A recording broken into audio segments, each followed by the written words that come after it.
بسم الله الرحمن الرحيم. الحمد لله رب العالمين، والصلاة والسلام على سيد الأنبياء والمرسلين وخاتم النبيين سيدنا محمد وآله وصحبه أجمعين، ومن تبعهم بإحسان ودعا بدعوتهم إلى يوم الدين.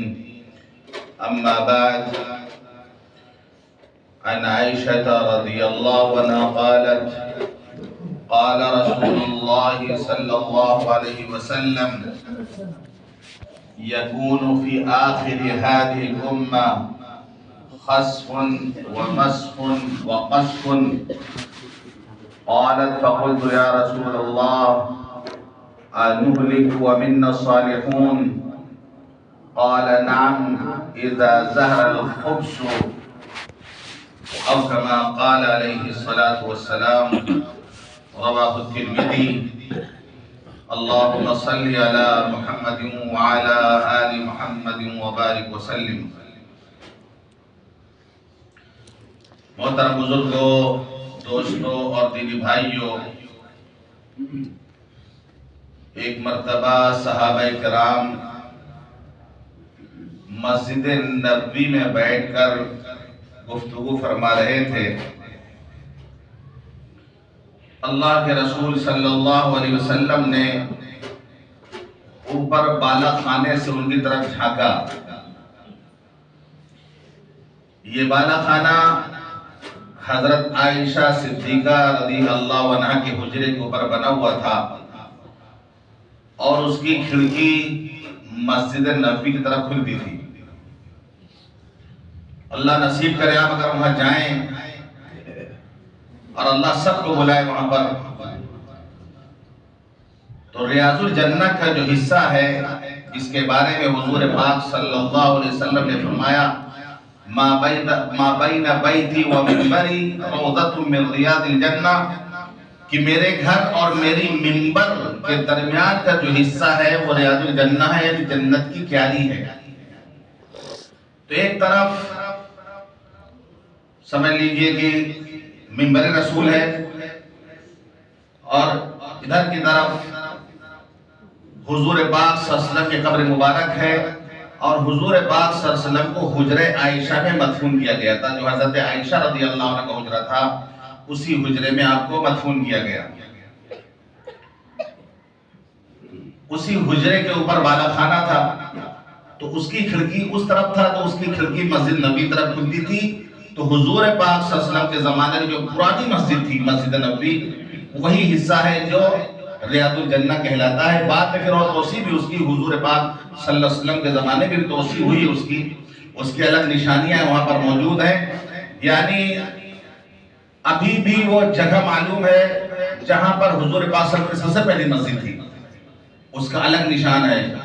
پھر خیبر کی فتح کے بعد آپ نے توسیع کی مسجد نبوی کی، اس کا الگ نشان ہے. یعنی وہ چیزیں ابھی موجود ہیں وہاں پر، وہ حصہ موجود ہے سب. پہلا ریاض الجنہ پہ اگر آپ نے نماز پڑھ لیا تو گویا حضور پاک صلی اللہ علیہ وسلم کی پرانی مسجد میں آپ نے نماز پڑھ لی، اور جنت کی کیاری میں آپ نے نماز پڑھ لی. بلکہ بعض جگہ میں نے پڑھا کہ وہ جنت ہی کا ٹکڑا ہے، وہ جنت سے زمین کو اتارا گیا، قیامت کے دن پھر وہ جنت میں جا کے شامل ہو جائے گا. تو جو وہاں پہ جا کے نماز پڑھ لیا گویا وہ جنت میں داخل ہو گیا. اور اللہ کا قانون یہ ہے کہ جو ایک مرتبہ جنت میں داخل ہو جائے گا، اللہ اس کو جنت سے باہر نہیں نکالے گا. جہنمی تو نکلیں گے لیکن جنتی باہر نہیں نکلیں گے. اللہ کا انہیں نکالے گا نہیں جنت سے. بہرحال ایک شرف کی بات ہے، فضیلت کی بات ہے، نصیب والوں کی بات ہے. یہ تشریح ہم نے اس لیے کہ تاکہ سمجھ میں آ جائے کھڑکی مسجد نبوی طرف کھلتی تھی. تو اللہ کے رسول صلی اللہ علیہ وسلم نے جھانکا، صحابہ گفتگو فرما رہے ہیں. آپ نے پوچھا تم لوگ کیا بات کر رہے ہو؟ جس طرح ایک معلم ہوتا ہے، ایک مربی ہوتا ہے، کیا بات کر رہے ہو تم لوگ مسجد میں بیٹھ کے، کیا باتیں کر رہے ہو؟ ظاہر سی بات ہے صحابہ دنیا کی بات تو نہ کر رہے ہوں گے ہم جیسے لوگوں کی طریقے سے. ہم جیسے جو مسجد میں بیٹھ گئے دنیا کی بات کرتے ہیں، دین کی بات اتنی کر نہیں پائیں، کتنی دیر دین کی بات کریں گے بھائی؟ 5-10 منٹ۔ تو صحابہ کا معاملہ تو ایسا نہیں تھا کہ مسجد نبی میں بیٹھ کر وہ دنیا کی بات کر رہے ہیں۔ ایک مطلب ایک شخص، 2 شخص مسجد نبی میں بات کر رہے تھے تھوڑا زور سے۔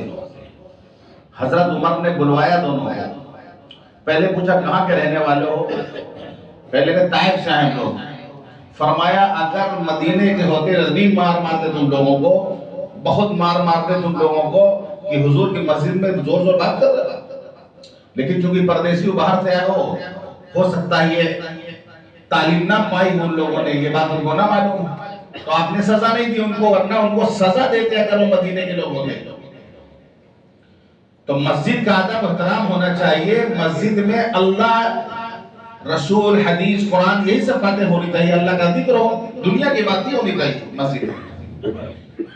اور ظاہر سی بات صحابہ کرام دین کی بات کر رہے ہوں گے ہلکا لگا کر، پھر بھی اللہ کے رسول نے پوچھا کیا بات کر رہے ہو؟ انہوں نے کہا اللہ کے رسول ہم لوگ بیٹھ کر کے قیامت کے تعلق سے بات کر رہے ہیں، قیامت کے بارے میں بات کر رہے ہیں۔ فکر دیکھیے، مرنے کے بعد جو زندگی آنے والی ہے، قیامت کا تذکرہ صحابہ کر رہے تھے۔ تو آپ نے فرمایا، اس موقع پر آپ نے ارشاد فرمایا قیامت قائم نہیں ہوگی یہاں تک کہ تم 10 نشانیاں نہ دیکھ لو۔ جب تک تم 10 نشانیاں یہ نہ دیکھ لو قیامت قائم نہیں ہوگی۔ جو بیچ میں ڈرا نہیں جاتا ہم لوگوں کو کہ بس دنیا کا آخری ہے، بس یہ سن 98 آخری سال تھا، بہت پہلے، کبھی 2000 آخری سال ہے، قیامت آ جائے گی۔ اللہ کے رسول نے فرمایا 10 نشانیاں جب تک نہیں ہو جائیں گی قیامت آئے گی نہیں۔ اور یہ جو 10 نشانیاں آپ نے اس حدیث میں بیان فرمائی، مختلف روایت ہیں، مسلم شریف میں روایتیں ہیں، لیکن اس میں بھی الگ نشانیاں سب ایک ہیں، لیکن تقدیم و تاخیر، کسی میں کوئی چیز پہلے، کسی میں بعد میں، کسی میں پہلے، کسی میں بعد میں۔ ترمذی شریف میں اسی طریقے سے تقدیم و تاخیر تو روایت مسلم شریف میں بھی ہے، ترمذی شریف میں بھی ہے، لیکن جو 10 نشانیاں ہیں وہ آپ نے بیان فرما دی، تو کسی روایت میں کوئی نشانی پہلے، کسی میں بعد میں، اتنا فرق ہے، لیکن یہ 10 وہ نشانیاں ہیں جو قیامت کے بالکل قریب واقع ہوں گی، یعنی اس کے بعد پھر قیامت آ جائے گی، اور بہت ایسی کہ بالکل قیامت سے لگی ہوئی ہیں کہ ان کے واقع ہونے سے بس قیامت آ جائے گی۔ تو اللہ کے رسول صلی اللہ علیہ وسلم نے فرمایا قیامت قائم نہیں ہوگی جب تک تم 10 نشانیاں نہ دیکھ لو۔ سب سے پہلی نشانی یہ ہے کہ خسف بالمشرق، مشرق کے علاقے میں زمین کو دھسایا جائے گا، یعنی زلزلہ آئے گا اور زمین دھسے گی اور لوگ مریں گے، اس میں زمین دھسے گی، زمین دھسایا جائے گا۔ وَخَسْفٌ بِالْمَغْرِبِ، مغرب کے علاقے میں اسی طرح زمین دھسائی جائے گی، زلزلہ آئے گا اور زمین دھسے گی اور لوگ مریں گے اس میں دب کر کے۔ وَخَسْفٌ فِي جَزِيرَةِ الْعَرَبِ، جزیرۃ العرب میں زمین دھسائی جائے گی، اس میں بھی لوگ مریں گے، زمین دھسے گی۔ سب سے پہلی جو نشانی بتائی گئی ہے قیامت کی کہ زمین دھسے گی، مشرق میں بھی، مغرب میں بھی، یہاں تک کہ جزیرۃ العرب میں بھی زمین دھسے گی۔ بخاری مسلم میں بھی روایت ہے، ترمذی شریف میں بھی روایت ہے، اللہ کے رسول صلی اللہ علیہ وسلم نے فرمایا کہ لوگ اللہ کے گھر کعبے کو ڈھانے سے باز نہیں آئیں گے، یعنی اس پر حملہ کرتے رہیں گے، کسی طرح اس کو گرا دیں، اور کعبے کا گرنے کا مطلب یہ ہے کعبہ گرا کی قیامت آئے گی۔ تو فرمایا لوگ اس گھر کو گرانے کے پیچھے پڑے رہیں گے، یہاں تک ایک لشکر چلے گا کعبے کو ڈھانے کے لیے، جیسے ابرہہ کا لشکر چلا تھا، جس کا تذکرہ سورۃ الفیل میں ہے، اس نے بھی کوشش کی تھی۔ لشکر چلے گا یہاں تک وہ بیدہ یعنی چٹیل میدان میں جب آئے گا، مکے کے پاس چٹیل میدان میں آئے گا، تو لشکر کا اول آخر 20 جتنا جو بھی پورا لشکر سب زمین میں دھسا دیے جائیں گے، یہاں تک کہ وہاں جو دکاندار ان کی دکان کے ساتھ دھس جائیں گے، جو ایسی آئے ہوں گے بازار میں وہ بھی دھس جائیں گے، کوئی نہیں بچے گا، سب دھس جائیں گے۔ یہ جزیرۃ العرب کا خسف یعنی زمین میں دھسائے جانا۔ حضرت عائشہ رضی اللہ عنہ، اللہ کے رسول، سب دھسا دیے جائیں گے، ان میں نیک لوگ بھی ہوں گے، اچھے لوگ بھی ہوں گے، دکاندار بھی ہوں گے، سب تو لشکری نہیں ہوں گے کہ سب فوجی ہوں گے اور کعبے کو ڈھانے کے لیے جا رہے ہوں گے۔ تو آپ نے فرمایا سب دھسائے جائیں گے، اللہ کا عذاب آئے گا تو کوئی بچے گا نہیں، سب کے سب پھنسائے جائیں گے۔ ہاں حشر ان کے نیت کے مطابق ہوگا، ان کے نیت پہ پھر اللہ فیصلہ کرے گا کہ کس کی کیا نیت تھی۔ اور حدیث پاک سے پتہ چلتا ہے کہ کعبے کو ڈھانے والے حبشی ہوں گے، حبشی، وہ آ کے کعبے کو گرا دیں گے، پھر اس کے بعد قیامت آئے گی۔ تو یہ تین زمین میں دھسائے جانے کا واقعہ ہوگا۔ چوتھی نشانی الدجال، دجال کا خروج ہوگا۔ اس دنیا کا سب سے بڑا فتنہ ہے دجال۔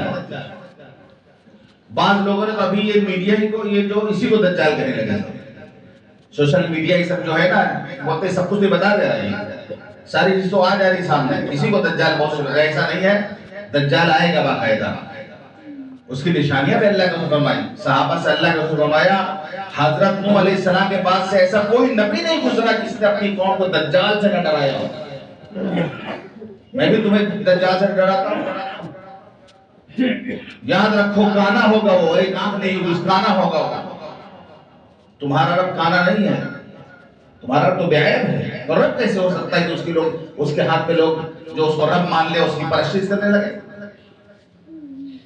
اس کی دونوں آنکھوں کے بیچ میں کافر لکھا ہوگا،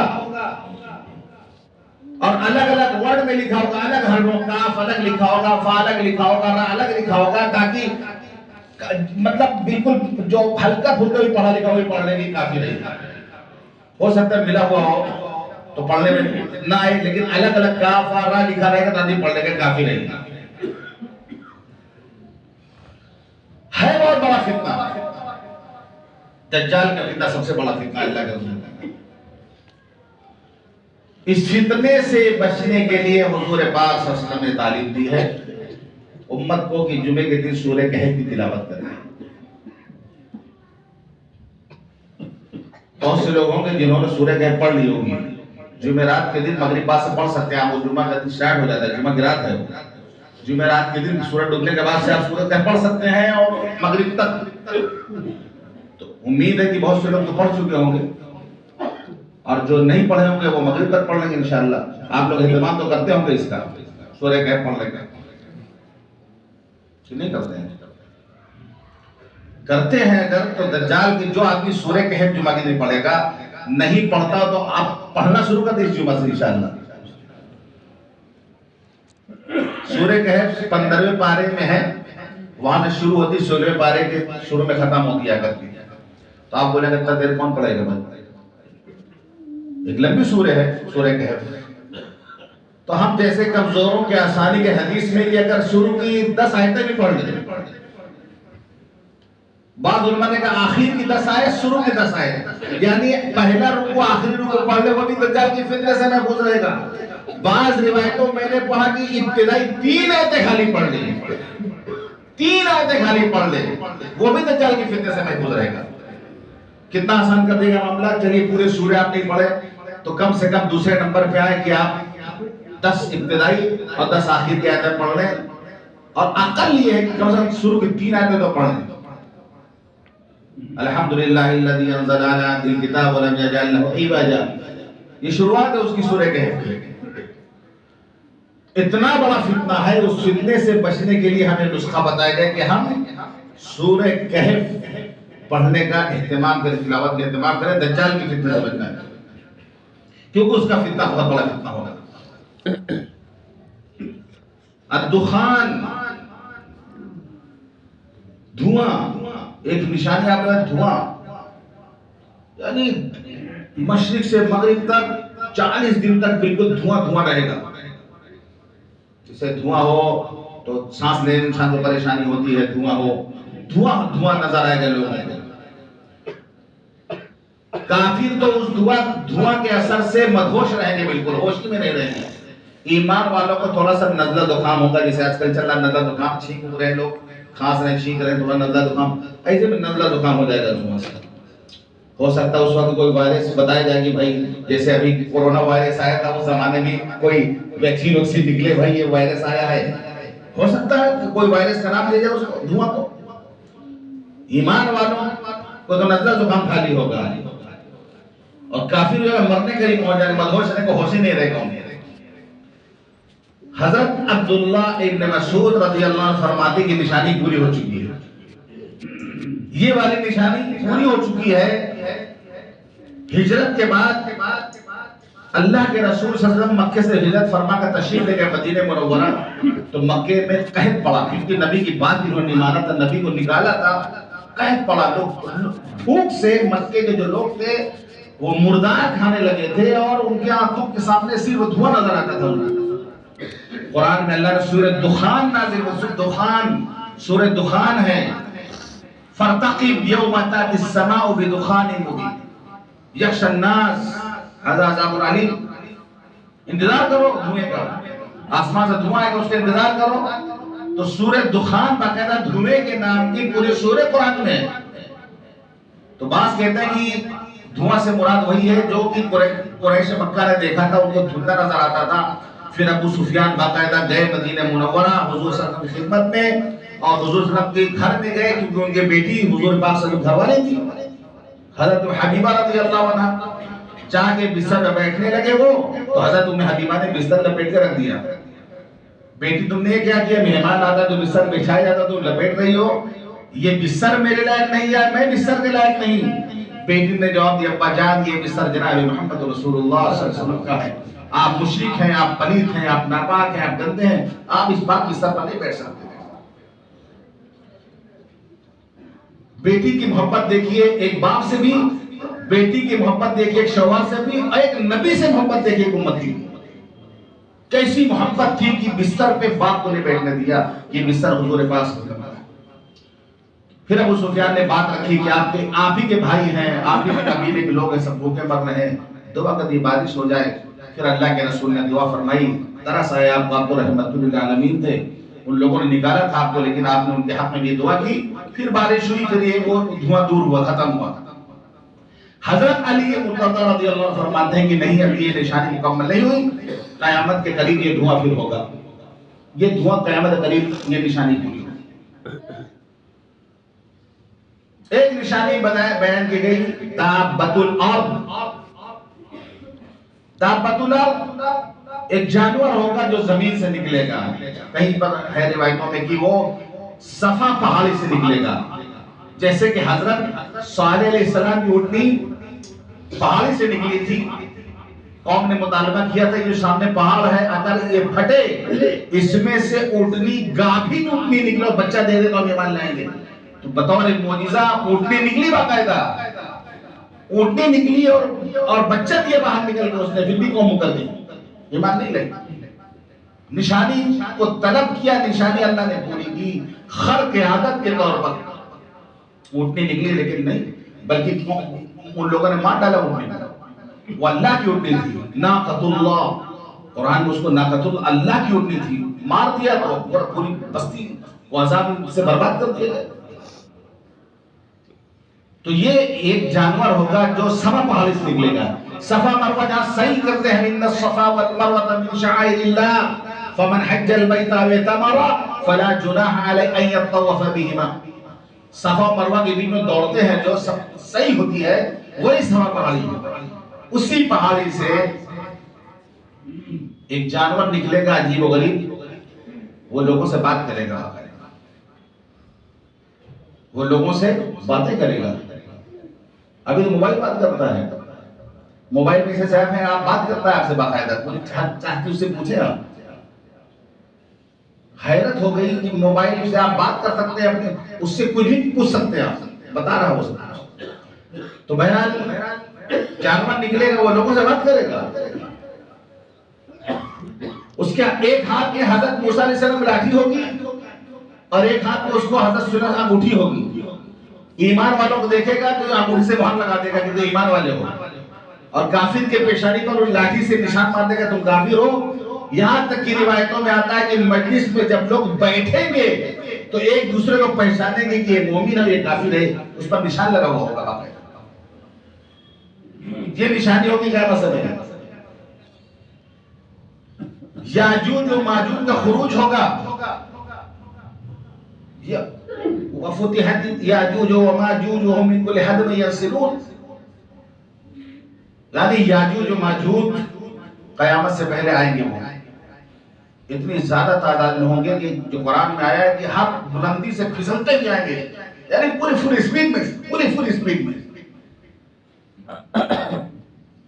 حضرت زینب بنت جہش رضی اللہ عنہ فرماتی ہیں ام المومنین کہ اللہ کے رسول سو رہے تھے, آپ اٹھے اچانک فرمائے لا الہ الا اللہ لا الہ الا اللہ لا الہ الا اللہ ویل للعرب من شدقۃ الطرب, ہلاکت ہے عربوں کے لیے ایسی برائی سے جو بہت قریب آ گئی ہے.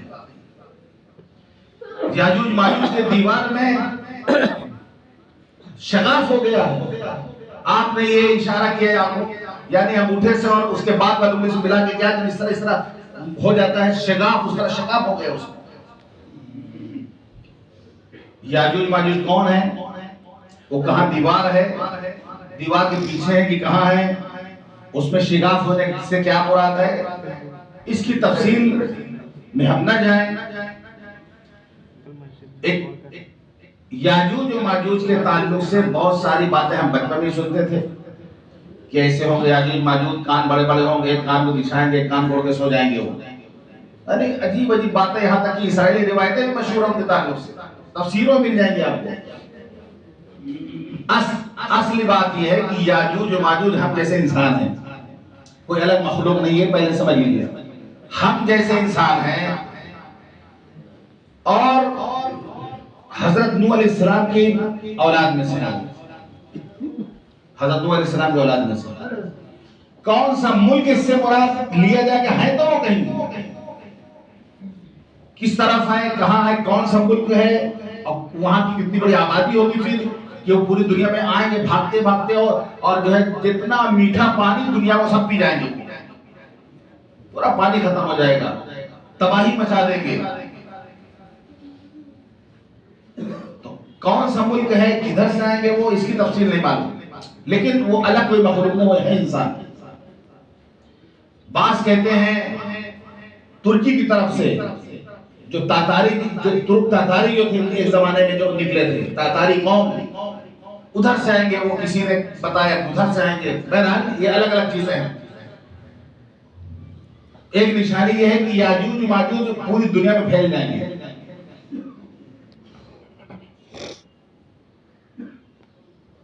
ایک نشانی آپ نے فرمائی طلوع الشمس من مغربها, یعنی سورج مشرق سے بجائے مغرب سے طلوع ہوگا. یہ نظام چل رہا اللہ کا. سورج جو ہے مشرق سے نکلتا ہے, مغرب میں ڈوبتا ہے, پورب سے نکلتا ہے, پچھم میں ڈوبتا ہے. حضرت ابو ذر غفاری رضی اللہ عنہ فرماتے ہیں, ترمذی شریف کی روایت ہے کہ میں مسجد میں گیا, اللہ کے رسول تشریف فرما تھا. آپ نے پوچھا, وہ غروب کا وقت تھا, سورج غروب کا وقت تھا. آپ نے پوچھا ابو ذر جانتے سورج کہاں جاتا ہے؟ انہوں نے کہا اللہ اس کے رسول زیادہ جانتے ہیں.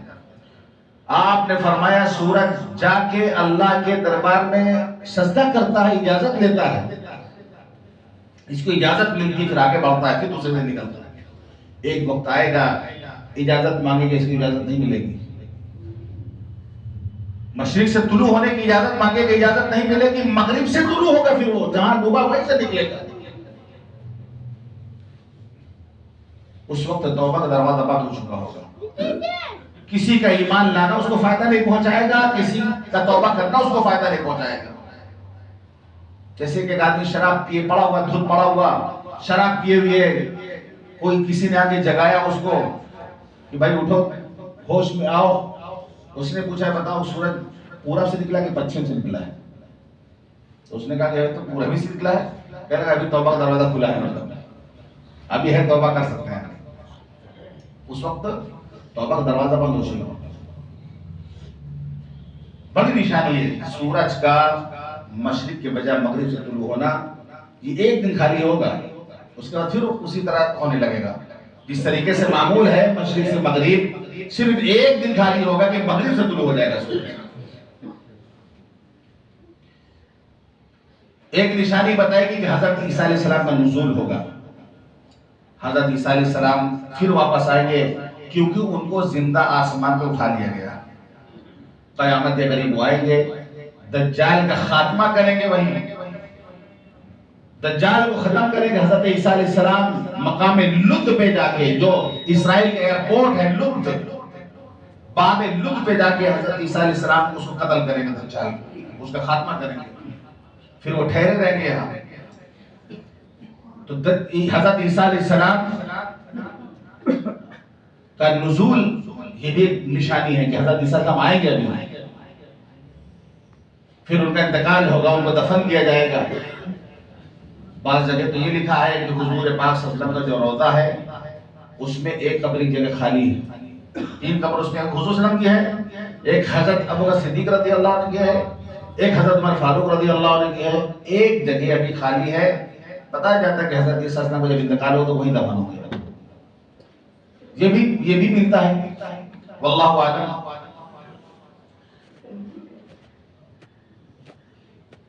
آخری نشانی جو بتائی گئی، 10ویں نشانی، آخری نشانی،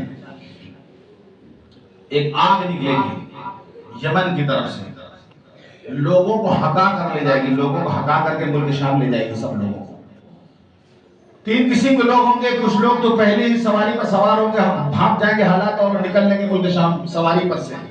کچھ لوگ تھوڑا جو سست ہوں گے وہ تھوڑا دیر سے حالات کو جان پائیں گے، وہ بھی نکلیں گے. لیکن ایک اونٹ پر 2 سوار، 3 سوار، یعنی ایک سواری پر 10 لوگ ہوں گے. باری باری چڑھیں گے یا ایک ساتھ چڑھیں گے، وہ بھی ملک شام پہنچیں گے. باقی جو لوگ بچیں گے آگ ان کو ہکائے گی. ہکا کر کہاں لے جائے گی؟ سیریا، ملک شام. روایت میں جو لگا اِلَى مَحْشَرِهِمْ، ان کے محشر کی طرف لے کے جائے گی. سب کو ہکا کر کے لے جائے گی. آگ کا یہ عالم ہوگا جب وہ لوگ، یعنی جن لوگوں کو ہکا کر لے جائے گی، جب وہ دوپہر میں کھا پی کے لیٹیں گے تو آگ وہیں رکی رہے گی.